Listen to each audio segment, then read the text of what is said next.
மாலை அனைத்து சங்க கூட்டமைப்பின் சார்பில் விவசாய சங்கங்களோடு இணைந்து மிகப்பெரிய ஒரு கண்டன ஆர்ப்பாட்டத்தை அறிவதற்கு ஆணைக்கிணங்க இன்றைக்கு தொழிலாளர் முன்னேற்ற சங்கத்தில் இணைந்திருக்கிற இணைப்பு சங்கங்களின் சார்பில் மாபெரும் கண்டன ஆர்ப்பாட்டம் நடைபெற இருக்கிறது. இந்த கண்டன ஆர்ப்பாட்டத்தில் நாங்கள் முழக்கங்களை எழுப்புவோம். அதனை அரசை கண்டித்து மோடி அரசை கண்டித்து மோடி அரசை கண்டித்து நடத்துகின்ற மோடி அரசை ஒன்றிய அரசை மோடி அரசை ரத்து செய்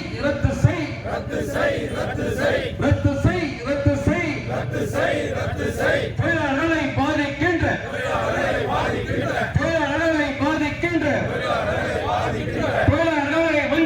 நான்கு சட்ட தொகுப்புகளை தொழிலாளர்களை நாசமாக்கும் நான்கு சட்ட தொகுப்புகளை ரத்து செய் மோடி அரசை ரத்து செய் நான்கு சட்ட தொகுப்புகளை திரும்ப பெறு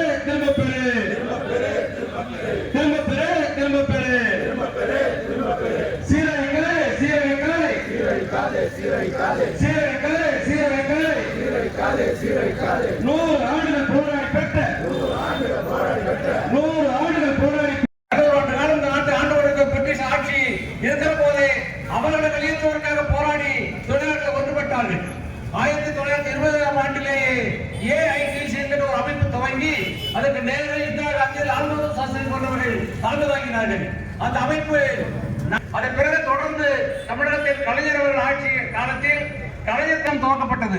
தோமசா துவக்கலை எப்படியாகிலும் இந்து மதமாக மாற்றிவிட வேண்டும், இந்து வெறியத்தை கிளப்பிவிட்டு நாடு முழுவதும் கலவரம், நாடு முழுவதும் எங்கு பார்த்தாலும் முஸ்லிம்களுக்கு எதிராக கிறிஸ்தவர்களுக்கு எதிராக. இதனால் தொழிலாளிக்கு என்ன பாதிப்பு என்பதை ஒன்றிரண்டு வார்த்தைகளில் சொல்லிக்கொள்ள விரும்புகிறேன். 1999 வாஜ்பாய் அரசாங்கம் முதலாக நுகர்ந்ததற்கு முன்பும் பின்பும் 44 சட்டங்கள் இருக்கின்றன. இதை மாற்றி அமைக்க வேண்டும், கால சூழலுக்கு ஏற்ப மாற்றி அமைக்க வேண்டும் என்ற அடிப்படையில் சட்டமன்ற உறுப்பினரும் மேற்கு மாவட்ட கழக செயலாளருமான அண்ணன் வை பிரகாஷ் அவர்களே, முன்னிலை பொறுப்பேற்று அமர்ந்திருக்கின்ற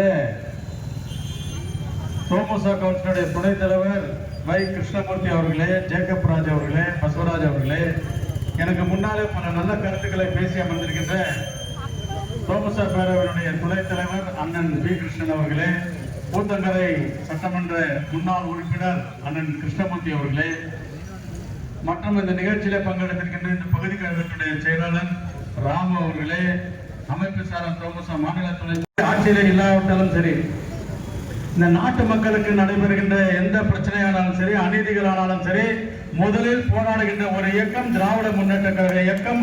அதுவும் நம்முடைய தலைவர் அவர்கள் தான். எந்த சூழ்நிலையானாலும் சரி, விவசாயிகளுக்கு எதிரான சட்டம் கொண்டு வந்தாலும் சரி,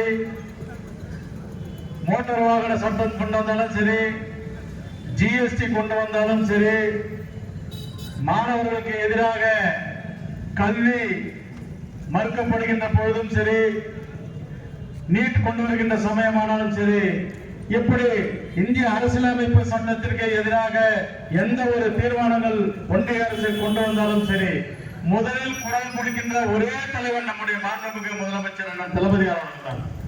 இன்றைக்கு கூட இந்த தொழிலாளர்களுக்கு எதிரான இந்த போராட்டத்தை அநேகமாக இந்தியாவிலே முதலில் அரைக்கோவல் எடுத்த தலைவராக தான் நம்முடைய மாண்புமிகு முதலமைச்சர் அவர்கள் இருப்பார் என்பதற்கு எந்த மாற்று கருத்தும் கிடையாது. ஏனென்று சொன்னால், இவர்கள் கொண்டு வருகின்ற சட்டத்தை தைரியமாக இருக்கின்ற ஒரு தலைவர் நம்முடைய மாண்புமிகு முதலமைச்சர் அவர்கள். அதே வேளையிலே இந்திய நாட்டிற்கு ஏதாவது ஒரு வகையிலே ஒரு தீங்கு ஏற்படுகின்ற நேரத்திலே முதலில் களத்தில் இருப்பதும் நம்முடைய மாண்புமிகு முதலமைச்சர் அவர்கள் தான் என்பதை இந்த நேரத்தில் நான் பெருமையோடு சொல்லிக்கொள்ள கடமைப்படுகிறேன். ஒரு நாட்டினுடைய தலைவர், ஒரு கட்சியினுடைய தலைவர் எப்படியெல்லாம் இருக்க வேண்டும், எப்படியெல்லாம் போராட வேண்டும் என்பதற்கு உதாரணமாக இருக்கின்றவர் தான் நம்முடைய மாண்புமிகு முதலமைச்சர் அவர்கள். ஆக இன்றைக்கு இந்த போராட்டத்தை அவர் அறிவித்திருக்கிறார் என்று சொன்னால் இன்றைக்கு இங்கே தமிழகத்திலே எழுகின்ற இந்த போராட்டம் நாளை டெல்லியிலும் ஒலிக்கும் என்பதற்கு எந்த மாற்று கருத்தும் கிடையாது. அப்பேற்பட்ட தலைவர் இன்றைக்கு எஸ்ஐஆர் கூட எதிர்க்கின்ற முதல் தலைவர் நம்முடைய தலைவர் தான். இன்றைக்கு எத்தனையோ மாநிலங்களில் எஸ்ஐஆர் என்ற கொண்டு வந்து அந்த மாநிலத்திலே நடக்கின்ற தேர்தல்கள் எல்லாம் தில்லுமுல்கள் செய்து ஆட்சிக்கு வந்து கொண்டிருக்கின்ற பிஜேபி இன்றைக்கு தமிழகத்தில் மட்டும் என்ன செய்வது என்று தெரியாமல் கை கட்டி நிற்கிறார்கள். இங்கே ஆண்டு கொண்டிருப்பது நம்முடைய மாண்புமிகு முதலமைச்சர் திராவிட மாடல் ஆட்சி என்பதை இங்கே அனைவரும் புரிந்து கொள்ள வேண்டும்.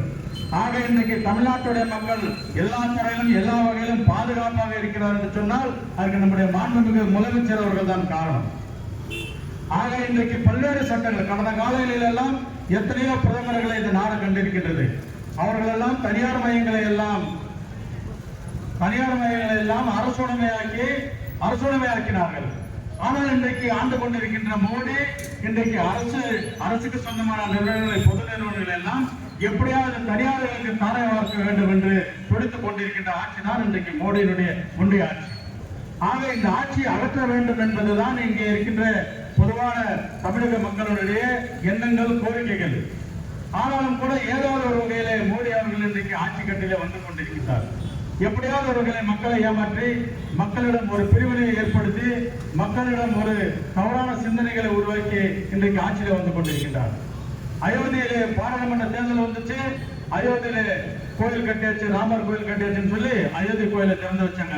ஆனால் கடந்த வாரம் தான் மோடி அவர்கள் அயோத்தியிலே கோயில் ராமர் கோயிலுடைய பணி நிறைவடைந்தது என்று சொல்லி அங்கே இன்றைக்கு கொடியேற்றி இருக்கிறார்.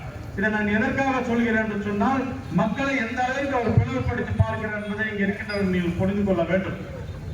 அதே போல ஒரிசாவிலே ஆட்சி தேர்தல், அந்த தேர்தல் உடனே ஒரிசா மாநிலத்தை சேர்ந்தவர்கள் ஜனாதிபதி அறிவிச்சிட்டாங்க. அங்கே போய் ஒரு காழ்ப்புணர்ச்சி ஏற்படுத்தினாங்க. மாநிலத்துக்கு மாநிலம் ஒரு காழ்ப்புணர்ச்சி ஏற்படுத்தி கொண்டிருக்கிறார். அங்கே இருக்கின்ற மக்களிடம் வாக்குகளை கேட்கிறார். என்ன கேட்கிறார்? தமிழர்களிடம் இந்த நாட்டினுடைய சாவியை ஒப்படைத்திருக்கிறார்கள், அந்த சாவியை மீட்டெடுக்க வேண்டும் என்று சொன்னால் பாரதிய ஜனதா ஆட்சிக்கு வர வேண்டும் என்று சொல்லி இப்படி ஒரு மக்களை பிளவுபடுத்துகின்ற ஒரு பிரதமர் தான் இன்றைக்கு நம்முடைய நாட்டை ஆண்டு கொண்டிருக்கிறார். அதே போல பீகாரில் தேர்தல் வருது. பீகாரில் தேர்தல் என்ன சொல்கிறார்?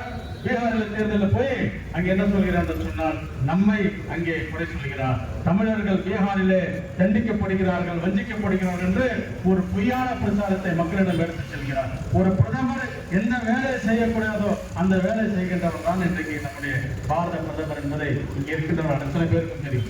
ஒரு 100 ஆண்டு காலம் தொழிலாளர்கள் மேலை நாடுகளில் எல்லாம், சிகாகோ, ஜெர்மன், பிரான்ஸ் போன்ற நாடுகள் எல்லாம் தொழிலாளர்களுக்கு எதிரான அடக்குமுறைக்கு எதிராக போராடி பெற்ற உரிமைகள். இன்றைக்கு உரிமைகள் என்று சொன்னால் 8 மணி நேரம் வேலை செய்கின்ற ஒரு உரிமையை பெற்றிருக்கிறார்கள். தொழிலாளர் சட்டங்களை பெற்றிருக்கிறார். தொழிலாளருக்கான நிதியுதவிகளை பெறுவதை எப்படி போன்ற பல்வேறு சட்டங்களை அவங்க எப்படி அந்த தொழிலாளர் இத்தனை நாட்கள் பணி செய்தால் அங்கே பணி செய்கின்ற நிறுவனத்திலே அவருக்கு அந்த பணி ஒப்பந்தம் செய்ய வேண்டும் என்ற பல்வேறு கோரிக்கைகளை தொழிலாளர்கள் போராடி ஒரு 100 ஆண்டு காலம் பெற்ற அந்த சட்டத்தை இன்றைக்கு ஒரே நொடியிலே ஒரே தீர்மானத்திலே இந்த ஒன்றிய அரசு தொழிலாளருக்கு எதிராக நிறைவேற்றியிருக்கிறார் என்று சொன்னால் இந்த ஆட்சிக்கு எதிராக மக்கள் வெகுண்டெழ வேண்டும் என்று இந்த நேரத்தில் நான் கேட்டுக்கொள்கிறேன். ஒரே ஒரு உதாரணத்தை மட்டும் இந்த நேரத்தில் நான் சொல்லிக் கொண்டு நிறைவு செய்கிறேன். நம்முடைய மாண்புமிகு முதலமைச்சர் அவர்கள் கூட நம்முடைய சட்டமன்றத்திலே தொழிலாளர்களுக்கு 10 மணி நேரம் வேலை செய்ய வேண்டும் என்று தொழிலாளர் தனியார் நிறுவனங்களிலே வேலை செய்ய வேண்டும் என்று ஒரு சட்டத்தை கொண்டு வந்தார். அந்த சட்டத்தை இங்க இருக்கின்ற தொழிலாளர் தொழிற்சங்கத்துடைய தலைவர்கள் எல்லாம் நேரில் சென்று அதனுடைய பாதிப்புகளை எல்லாம் நம்முடைய மாண்புமிகு முதலமைச்சர் அவர்களிடம் விளக்குகின்ற பொழுது முதலமைச்சர் சொன்னார் அந்த சட்டத்தை உடனடியாக திரும்ப பெறணும். இதுதான் ஒரு மன்னன், ஒரு ஆட்சி செய்கின்ற ஒரு முதலமைச்சர் எப்படி இருக்க வேண்டும், மக்களுக்கான ஆட்சி எப்படி இருக்க வேண்டும் என்பதற்கு ஒரு உதாரணம். ஆக இப்பேற்பட்ட ஒரு முதலமைச்சரை பெற்றிருக்கின்ற நாம் தொடர்ந்து நீங்கள் என்றைக்கும் நம்முடைய மாண்புமிகு முதலமைச்சர் அவர்களுக்கு ஆதரவாக நீங்களும் இருக்க வேண்டும். உங்களுக்கு ஆதரவாக என்றைக்கும் திராவிட முன்னேற்ற கழகமும் மாண்புமிகு முதலமைச்சர் அவர்களும் இருப்பார் என்பதை இந்த நேரத்தில் சொல்லிக்கொண்டு இந்த நல்ல வாய்ப்புக்கு நன்றி கூறி விடைபெறுகிறேன். நன்றி, வணக்கம். கழக தலைவர் தமிழ்நாடு முதலமைச்சர் அவர்களின் ஆணைக்கு சட்டங்களை திருத்தி 4 தொகுப்புகளாக மாற்றி இன்னைக்கு தொழிலாளர்களை நசுக்கிக் கொண்டிருக்கிறார். இதனை எதிர்த்து திராவிட முன்னேற்ற கழகத்தின் சார்பாகவும் தோமுச சார்பாகவும் பல்வேறு தொழிற்சங்கங்கள் எல்லாம் தொடர்ந்து போராடி கொண்டிருக்கிறோம்.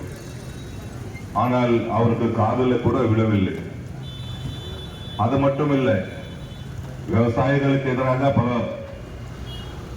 சட்டங்களை திருத்தம், அத மாணவர்களுக்கு எதிராக நீட் தேர்வு, வியாபாரிகளுக்கு எதிராக ஜிஎஸ்டி, சிறுபான்மை மக்களுக்காக எதிராக சட்டங்கள் போன்ற பல்வேறு எதிர்ப்பு சட்டங்களை இன்னைக்கு கொண்டு வந்து நாட்டு மக்களை நசுக்கிக் கொண்டிருக்கக்கூடிய ஒரு மோடி தான் இந்த நாட்டினுடைய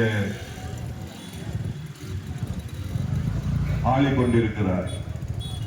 அவர் என்ன தவறுகளை செய்கிறாரோ அத்தனை தவறுகளும் சுட்டி காட்டக்கூடிய ஒரு தலைவர் இன்னைக்கு யார் இருக்கிறார் என்று சொன்னால் தமிழகத்தில் நம்மளுடைய தளபதி மு.க. ஸ்டாலின் தான் இன்னைக்கு தமிழகத்தில் எதிர்கொண்டிருக்கிறோம். இன்னைக்கு எஸ்ஐஆர் கொண்டு வந்திருக்காங்க. அதிமுக காரணம் பிஜேபி காரணம் சொல்றான் பார்த்து. ஏன் ஸ்டாலின் வந்து அலறாரு, பயப்படுறாரு? நாங்களா பயப்படுறோம்? நீ எந்த சட்டம் கொண்டு வந்தாலும் எந்த திலுமுல் கொண்டு வந்தாலும் ஒரு பயப்படாம எதிர்க்கூடிய ஒரு ஆளுமை இருக்கக்கூடிய ஒரு கட்சி தான் திராவிட முன்னேற்ற கழகம் என்பதை ஆணித்தரமாக சொல்றேன். நாங்க வந்து எஸ்ஐஆர் எதுக்குறோம் சொல்ல. நீ எஸ்ஐஆர் கொண்டு வரக்கூடிய மோடி ஏன் 12 வருஷமா நீ கொண்டு வரல? 2002 கொண்டு வந்தது. 2002 இருந்து இன்னைக்கு 23 ஆண்டுகள் ஆச்சு. 23 ஆண்டுகளுக்கு பிறகு நீ 12 ஆண்டுகளாக இந்த நாட்டினுடைய பிரதான இருக்கிற. ஏன் நீ கொண்டு வரல? ஏன் பீகார்ல கொண்டு வந்த? பீகாருக்கு தேர்தல் முன்பாக கொண்டு வந்த. அப்ப தமிழ்நாட்டுல தேர்தல் வருதுன்னு உனக்கு தெரியல. அப்ப நீ தமிழ்நாட்டில் எஸ்ஐஆர் கொண்டு வந்திருக்கலாமே. குறிப்பிட்ட நேரத்தில் கொண்டு வந்து எந்த வேலையும் செய்ய விடாமல், அதாவது கட்சி வேலையெல்லாம் செய்ய விடாமல் இந்த எஸ்ஐஆர் கவனம் செலுத்தினால் நாங்க ஏதாவது திலுமுல் பண்ணி ஆட்சியை பிடித்து விடலாம் என்று நினைக்கிற ஒரு பாஜக பாசிச அரசை பார்த்து சொல்லுகிறேன். நீ எந்த திலுமுல் பண்ணாலும் தமிழகத்தில் உன்னுடைய பப்பு வேகாது. 100% சொல்ற. பீகார்ல நிதிஷ்குமார் தான் முதலமைச்சராக இருந்தாரு. நீ எஸ்ஐஆர் கொண்டு வந்த. இங்கே நீ எஸ்ஐஆர் கொண்டு வந்திருக்கிற. எங்களுடைய தளபதி தான் முதலமைச்சராக இருக்காரு. அவர் தான் மீண்டும் முதலமைச்சராக வரப்போறார். அது எந்த மாற்று கருத்து இல்லை. ஆகையால் நான் ஒன்னே உங்களை எல்லாம் கேட்டுக்கொள்வது, இந்த எஸ்ஐஆர் கொண்டு இருக்கக்கூடிய காலகட்டத்தில் நீங்க தயவு செய்து நம்மளுடைய ஆட்கள் அனைவரும் அந்த ஃபார்மை பூர்த்தி செய்து 4ஆம் தேதி வரை கால அவகாசம் இருக்கிறது. அந்த கால அவகாசத்துக்கு உள்ளாக அந்த படிவத்தை பூர்த்தி செய்து கொடுத்து 9ஆம் தேதி அந்த வாக்காளர் பட்டியல் வெளியிடும் போது உங்களுக்கு பெயர்கள் இருக்கிறதா என்று நீங்கள் முதல் தேடி பார்க்கணும். அதுக்கப்புறம் குடும்பத்தினர் பெயர்கள் எல்லாம் அனைத்து இருக்கிறதா என்று செக் பண்ணணும்.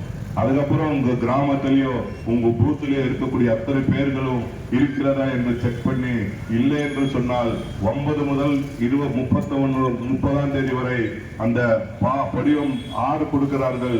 அந்த படிவம் 6ல பூர்த்தி செய்து தயவு செஞ்சு நீங்க கொடுத்து வாக்காளர் அட்டையை பெற வேண்டும் என்று இந்த நேரத்தில் உங்களை எல்லாம் கேட்டு இந்த சிறப்பான கண்டன ஆர்ப்பாட்டத்தில் எனக்கும் பேச வாய்ப்பளித்தமைக்கு தோமுசாவுக்கும் வந்திருக்கக்கூடிய அனைத்து தலைவர்களுக்கும் என்னுடைய மனமார்ந்த நன்றினை தெரிவித்து நிறைவு செய்கிறேன். நன்றி, வணக்கம். இந்த 4 சட்ட தொகுப்புகளில் மிக மிக முக்கியமானது தொழிற்சங்கங்கள் போராடி பெற்ற 1880